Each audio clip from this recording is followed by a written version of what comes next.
जुहार मुई जैस्मिन बेहरा आपण मान के स्वागत करुछे आमर विचार चैनल के। आमर संगे वीरेंद्र बाबा जुड़ी हेले न जे कि सबु किछि छाड़ी करी तांकर महिमा धर्म के नहीं छन। तो इताके नहीं करी से काना कहउछन केते बरस हेलान नहीं छन कान जे नेले आउ इतार लगी लोक मान को काना सूचना देबे आसुन जानमा तांकर मोनो। आज्ञा जुहार। जनता कि आपण सबु किछि छाड़ी करी धर्म महिमा धर्म के नहीं छन काना कहबा लगी चाहे केते बरस हेलान नहीं छन। हुए तो बर्तमान किछि कम 60 पाखापुखी हम ये दीक्षारे किछि कम थाई पारे 55-56 रु कम ना होथिबा महिमा धर्म रे दीक्षित हेगिरी धर्म प्रचार प्रसार रे आमे लागिछु। लोकों को सत कथा कुह, शांति रे रुह, दया भाव धारण करो, क्षमा गुण आचरण करो, परस्पर रे स्नेह प्रेम मैत्री भाव स्थापन करो, हिंसा अहंकार रे जड़ित ना रुह, आउ समानता साम्यता एवं सरलता याकु धारण करो बोलिकी गाँ गाँ घरे घरे पूरे पूरे कहूँ। आउ एबे छुआ पिला माने से चरस आउ मास्तान गुटका मद गंजेई खाईकरी पिला गुड़ाक माँ बापा कथा मानु नाहांती। अनेक लोक छाड़ी देकिरी असाधु भाव परित्याग कर साधुता भाव भी चलुछंती। आउ बाल्य कालरू धर्म धनटा संचय कर बोली कहबार अनेक छुआ माने भी महिमा धर्म दीक्षित होती। आ गोटे गोटे असाध्य लोक से अंगार सतु धोते न कोईलाटा को 100 सन घेरी भी सफा साउंड सेंदा जमान आसुरिक प्रकृति लोक से बुझी ना पारे। आज मैंने मनीष प्रकृति लोक छुआ वृद्ध बालक समस्त महिमा धर्म उन्मुक्त। ये कौन सी ये वृद्ध है ये बालक है ये कहारी की पात्र अंतर नहीं समानता स्थानता भाव में सदुपदेश शिक्षा दि जाए। कई बहुत संख्यार ग्रहण करी लोक सुमार्ग सुपथर परिचालित होती। कई गोटे गोटे जितना तुलसीदास करी निपट समझे कहा पुजन बच्चर विलास कपा ना जाने अमन कमल की बास साधु जन पुण्य सदुपदेश बुझीवा काहू हे बतिले भाजनहीन मूर्ख भाई अति मनोहर हेले हैं पद्म फूलर बास व्यवचार काहू जान इष्टार सुगंध लेस से बोली अज्ञान लोक मैंने जापारती ना। आसंत कवि भीम हो लिखिले असुरंसरी जेहू जन्मी थाई भाव भक्ति की न बुझे चारि वेद कथा बुझाई कहले पदास्थित से न बुझे। हुए तो विश्व जन हिते साधु जन जेते तेजंती धन जीवन माने विश्वर कल्याण पाई सब उत्सर्गीकृत होकर संन्यास दीक्षा ग्रहण कर।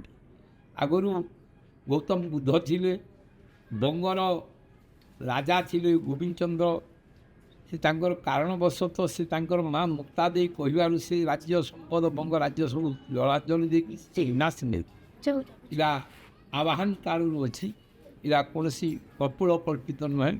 ग्राम को रातिए घर को मुठिए आज्ञा पाली थी पीठ प्राण थिबा जाए समस्त शिक्षा सुमार्ग बता जाए। अनेक लोक शिक्षे दीक्षित होती। अनेक लोक गोटे आस्था व विश्वास धर्म प्रति कहीं जो मान धार्मिक लोक मनुष्य को पद गुरु झाटे बाला उत्तम मनुष्य जे टे कहीदे धरी पकाउछन। आ जो मैंने अमानसिक लोक जिते जहाँ कहले भी ये बोली संबलपुरी भाषा गोटाए कहती साधु संग सर्वशास्त्र करे आखु बाड़ी में ठिनठिनिया से कि मीठा हुए ओसारी बाड़ी में ठिनठिनी गछ थी से मीठा लगवा तद्वत जो मैंने आसुरिक लोक मैंने से बुझी पारती ना। जो मैंने धार्मिक लोक से बुझिक अग्रगति कर धर्म दिगरे बहुत संख्यार बर्तमान गति कर अन्याय अनीति बढ़ी चलती ধর্মর বি প্রচার প্রসার সে ভরি বড়ি চালিছে। মহি মানে পৃথিবী, মা অর্থাৎ পৃথিবী মা বি আর যে ধারণা সমস্ত পড়বা তার না হল মহিমান্তে। মহিমা ধর্ম মহিমা অতই অপারস, বর্ণন করি নপারে যেবা শুন। ସେହି ସତ୍ୟ ଧର୍ମ ନାଁ ବି ବସେଇ ଯେଉଁ ଜନ କିଞ୍ଚିତରେ ଜାଣେ ସେଉ ଧର୍ମର ଲକ୍ଷଣ। ମାନେ କିଞ୍ଚିତ ସେ ଇଏ କରିପାରିବ। ଧର୍ମ ବିଷୟଟା ବହୁତ କଠିନ ଆଉ ସତ୍ୟ ଧର୍ମ ସନାତନ। ହୁଏତ ମୁଖ୍ୟତଃ ସତ୍ୟ ଧର୍ମକୁ ଧାରଣ କରିବା ପାଇଁ ସବୁବେଳେ ବାମମାନେ ଉପଦେଶ ଦିଅ। ସତ୍ୟବାଦୀ ହୋଇ କ୍ଷଣେ ବଞ୍ଚିଥିଲେ ଯୁଗେ ବଞ୍ଚିଥିଲା ପରି, ମିଥ୍ୟାବାଦୀ ହୋଇ ଅମର ହେଲେ ମରିଯିବା ସମୟ ସରି। ମହାତ୍ମା ଭୀମ ହୋଇ ମଧ୍ୟ ଲେଖିଲେ, ତାଳୁରୁ ତଳି ପା ମୁଖ ପର୍ଯ୍ୟନ୍ତେ ମିଥ୍ୟା ପଦ ତ୍ୟାଗ କର। ବିଭାଗ୍ରରେ ସତ୍ୟ ଧର୍ମ ବସାଇ ପ୍ରକୃତି ଗଣନି ବାର। ସତ୍ୟ ନ ପ୍ରକାଶୀ ମହିମା ଭଜିଲେ ପଡ଼ୟ ଅଦ୍ଭୁତ ମାଡ଼। ଅସ୍ଥି ମାଂସ ଏକ ଠାରେ ମେଦ ହୋଇ ମସି ମୁଣ୍ଡା ହୁଏ ହାଡ଼।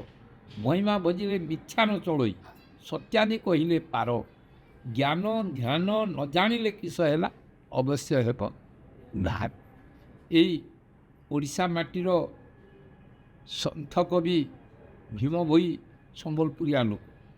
ସେ ଲେଖିଲେ, ପ୍ରାଣୀଙ୍କ ଆରତ ଦୁଃଖ ପ୍ରମିତ ଦେଖୁ ଦେଖୁ କେବା ସହୁ। ମୋ ଜୀବନ ପଛେ ନର୍କେ ପଡ଼ିଥାଉ ଜଗତ ଉଦ୍ଧାର ହୁଏ। ବିଶ୍ୱର କଲ୍ୟାଣକାମୀ ହେଉଛନ୍ତି ମହିମା ଧର୍ମୀ ସାଧୁ ପାତ୍ର। ଏ ବିଶ୍ୱର ମଙ୍ଗଳ ସବୁବେଳେ କାମନା କରନ୍ତି। ବିଶ୍ୱରେ ସମସ୍ତେ ସୁଖରେ ରୁହନ୍ତୁ, ଶାନ୍ତିରେ ରୁହନ୍ତୁ, ଅନ୍ୟାୟ ଅନୀତି ଦୁର୍ନୀତିରୁ ଦୂରେଇ ରୁହନ୍ତୁ, ଶୁଦ୍ଧ ସାତ୍ଵିକ ଭାବାପନ୍ନ ହୁଅନ୍ତୁ। ଏହା ହିଁ ମହିମା ଧର୍ମ। ଇଏ ସେ ଲକ୍ଷ୍ୟ ହେଉଛି ପରିବ୍ରହ୍ମ ପରମା କାନ୍ତି, ଅନ୍ୟ କିଛି ନୁହେଁ। ଆଜ୍ଞା ଯେନ୍ତା କି ଆମର୍ ସାଧାରଣ ଲୋକ ଥିସନ୍ ବାବା ମାନେ ପାର୍ଥକ୍ୟ କାଣା ଏ ତାଙ୍କର ଜୀବନ ଯାପନ ଯେନ୍ତା ଥିସି ବାବାଙ୍କର ଜୀବନ ଯାପନ ହେନ୍ତା ଥିସି କେ? ହଁ ଏନ୍ତା ଥିସି ଯେ ଏମାନେ ଗୃହସ୍ଥ ଲୋକମାନେ ବି ମହିମା ଧର୍ମ ନେଇପାରିବେ। ତୁମେ ତ ଜାଣିନଥିବ, ଆମର ସମ୍ବଲପୁର ଜିଲ୍ଲା ଯେଉଁ ବୀର ସୁରେନ୍ଦ୍ର ସାଏ ଅଛନ୍, ତାଙ୍କ ଖିଣ୍ଡାରେ ବହୁ ସଂଖ୍ୟାରେ ମହିମା ଧର୍ମ ଗ୍ରହଣ କରିଥିଲେ। ଗରୁଡ଼ ଗୋବିନ୍ଦ ସାଏ ବୋଲିକିରି ସେ ଯାଇଥିଲେ, ମହିମା ସ୍ୱାମୀଙ୍କର ଦର୍ଶନ ଲାଭ କରିଥିଲେ ଏବଂ ଏ ଖିଣ୍ଡାରେ ବି ବହୁତ ମହିମା ଧର୍ମ ଗ୍ରହଣ କରିଥିଲେ। ବର୍ତ୍ତମାନ ସୁଦ୍ଧା ସେ ଖିଣ୍ଡା ଗାଁ ମୁଣ୍ଡରେ ମହିମା ପ୍ରଭୁଙ୍କର ବାନା ମନ୍ଦିର ବୋଲିକିରି ଅଛି। ସ୍ତ୍ରୀ ପୁରୁଷ ମାନେ 36 କୂଳ ଯେ 52 ପାଟକ ଯିଏ ଅଛ ସ୍ତ୍ରୀ ପୁରୁଷ ଉଚ୍ଚ ନିଚ ବୋଲି ବାରଣ ନ କରି ନାମରେ ଶରଣ ପଶ। ଭଗବାନଙ୍କ ନାମରେ ଆଶ୍ରିତ ହେବା ଲାଗି କାହାରିକି ମନା ନୁହେଁ, ସବେ କରିପାରିବେ। ଅଲେଖ ଭକତି କେହି ନ ପାରନ୍ତି, କୋଟିକେ ଗୋଟିଏ ସାର। ଯେଉଁ ଇଚ୍ଛା ସେହି ସମର୍ଥ ନୁହନ୍ତି, ଶୁଦ୍ଧ ମନରେ ବିଚାର। ଟଙ୍କା ସୁନା କଉଡ଼ି ନ ଲାଗଇ କିଛି ଯେ ପାରୁଛ ସେହୁ ଭଜ।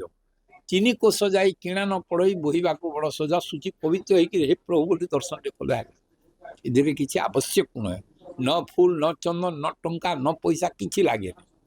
ମନର ଭକ୍ତି ଏବଂ ଶ୍ରଦ୍ଧା ବିଶ୍ୱାସଟା ହିଁ ବଡ଼ କଥା। ସରଳ ଜୀବନ ଯାପନ, ଏଥିରେ କୌଣସି ଆଡ଼ମ୍ବର ନାହିଁ। ମହିମା ସନ୍ନ୍ୟାସୀ ମାନେ କେବଳ ଗାଁକୁ ରାତି ରହନ୍ତି, ଘରକ ଥରେ ଅନ୍ନ ଭିକ୍ଷା କରନ୍ତି। ଆଉ ଯେଉଁମାନେ ଗୃହସ୍ଥ ଲୋକ ତାଙ୍କର ଛୁଆ ପିଲା ଧରିକି ସେମାନେ ସବୁଦିନ ବିଛି, କିନ୍ତୁ ପ୍ରଭୁ ପ୍ରଭୁ ବୋଲି ଚିନ୍ତନ। ତ ଯେନ୍ତା କି ଆମେ ସବକର୍ନୁ ସୁନବାର କେ ପାଇଲୁ ଆଜ୍ଞା କି ଆପଣ ଜାଣା କହିସନ୍ ହେଟା ସତ୍ ହେସି, ହେଟା କେନ୍ତା? ସେଟା ଯେନ୍ମାନେ ବିଶ୍ୱାସ କରୁଛନ୍ତି, ବିଶ୍ୱାସ ଫଳଦାୟକ। ଅନେକ ଲୋକଙ୍କର ଦୁଃଖ ଦୂରୀଭୂତ ହୁଏ, ସେ ପ୍ରଭୁଙ୍କର ଉପରେ ନିର୍ଭର। ଆମେ ହେତେ ଐଶୀ ଶକ୍ତି ସମ୍ପନ୍ନ ନୁହଁ ବା ହେତେ ସିଦ୍ଧ ବି ନୁହଁ। ପ୍ରଭୁଙ୍କୁ ପ୍ରାର୍ଥନା କଲେ, ପ୍ରଭୁଙ୍କର କରୁଣା ହେଲେ, ମୁକଂ କରୁଥିବା ଆଚାର ପଙ୍ଗୁଳଂ ହେତେଗିରି ଯତ୍କୃପା ତମାହଂ ମନ୍ଦେ ପରମାନନ୍ଦ ମାଧବ। ତାର ଯଦି କରୁଣା ହୁଏ, ଅସମ୍ଭବ କିଛି ନୁହେଁ।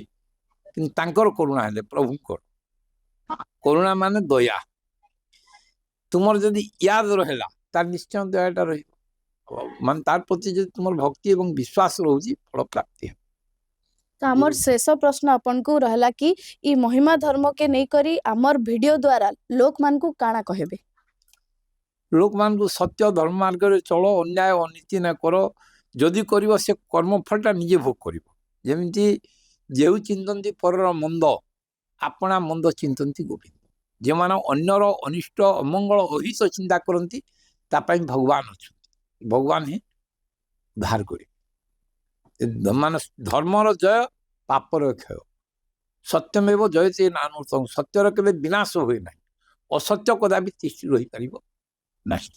ବୀରେନ୍ଦ୍ର ବାବାଙ୍କର ମୁହଁରୁ ଆମେ ଶୁଣିବାର୍କେ ପାଇଲୁ ବହୁତ ସୁନ୍ଦର ଭାବେ ସେ କେନ୍ତା କରି ଆମେ ଜୀବନରେ ଆଗକେ ବଢ଼ମା ବହୁତ ସୁନ୍ଦର ଭାବେ ସେ ଆମକୁ ବତାଲେ ସତ୍ୟ ଅହିଂସାରେ ଆଗକେ ବଢ଼ମା ତ ଲୋକମାନଙ୍କୁ ବି ସେ ଇଟା ହିଁ ଶିଖଉଛନ୍ କି କେନ୍ତା ସତ୍ୟରେ ଆମେ ଆଗକେ ବଢ଼ମା ହେଥିଲାଗି ଆଉ ଯେନ୍ତାକି ଆମେ ଶୁଣିବାର୍କେ ପାଇଥିଲୁ ବାବା ଜାଣା କହେସନ୍ ହେଟା ହେସି ତ ହେଟା ଲୋକମାନଙ୍କର ବିଶ୍ୱାସ ହେ ଆସ୍ଥା ଆଉ ବିଶ୍ୱାସ ବହୁତ ରହିଛେ ବାବାଙ୍କର ପ୍ରତି ଲୋକମାନଙ୍କର ଆଉ ତାଙ୍କର କହିବାର ହିସାବେ कि धर्म माने जेंता जीवन जापन आमे जेंता पचरालु साधारण लोक आउ बाबांकर भितरे पार्थक्य काଣା रहिचे हेंता किछि निनो खाली मन भितर पवित्र रहबार कथा तांकर कहबार हिसाबे तो बहुत सुंदर भाबे हमको बताले कि आमे केंता करी आगे बढ़वा तो आजिर वीडियो लगी एतकी थिला रहेली मुई जैस्मिन बेहरा जुहार।